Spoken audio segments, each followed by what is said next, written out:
শুভকামনা অনাগত দিনৰ বাবে ইতিমধ্যে আপোনালোকে গম পাইছে আমি ক'লৈ গৈ আছোঁ।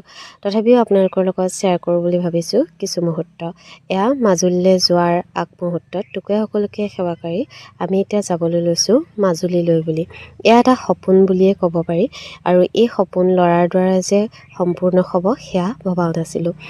ডাঙৰ বেগ এটা লৈ লৈছোঁ আৰু তাত কেনেকুৱা বা কি হয় নাজানো, আৰু কাপোৰ ঠাণ্ডা দিনত বেছি প্ৰয়োজন হয় আৰু সেইবাবে ডাঙৰ বেগটো তেনেকৈ লৈ লৈছোঁ। নাজানো আৰু মই পাৰিম নে নোৱাৰিম, বাইকতে যাম আমি। আমি ওলাই মেলি আকৌ ৰাস্তাতে পালোঁ শোভাযাত্ৰা, স্কুলত কিবা পাতিছে আৰু তাৰে এয়া শোভাযাত্ৰা।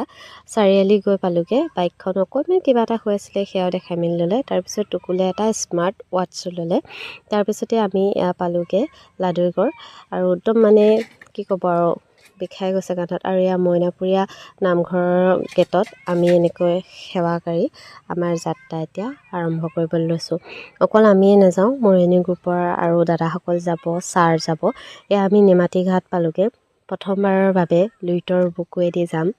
কিমান ভাল লাগিছে, সঁচাকৈ এটা সপোন আছিলে যে মাজুলীলৈ এদিন ফুৰাকৈ যাম, কিন্তু ইমান সোনকালে সেই সপোনটো পূৰণ হ'ব বুলি আমি ভবা নাছিলোঁ।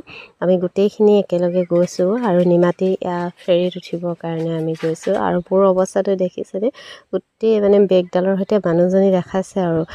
তাৰপিছত এয়া ফেৰীত বাইক উঠালে, তাৰপৰা আমিও উঠিলোঁ আৰু কিবা এটা ভাল লাগি আছে আচলতে।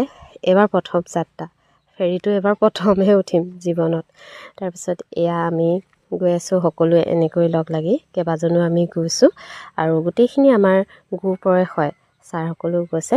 তাৰপৰা এয়া বাইকো উঠালে, আমিও এতিয়া যাত্ৰা আৰম্ভ কৰি দিছোঁ।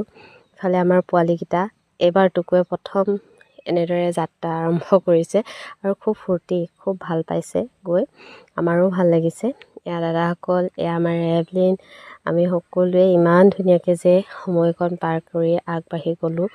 আৰু এই সময়কণ সঁচাকৈ খুব ভাল লগা প্ৰথম অভিজ্ঞতা, কি ক'ম মানে, খুব ভাল লগা এটা অভিজ্ঞতা আৰু সেয়েহে আপোনালোকৰ লগত শ্বেয়াৰ কৰিলোঁ। আৰু এয়া মাজুলীলৈ প্ৰথম যাত্ৰা আৰু ভয়ো লাগিছিল অকণমান, তথাপিও বাৰু কেনেকৈনো সময়বোৰ পাৰ হ'ল গমেই নাপালোঁ।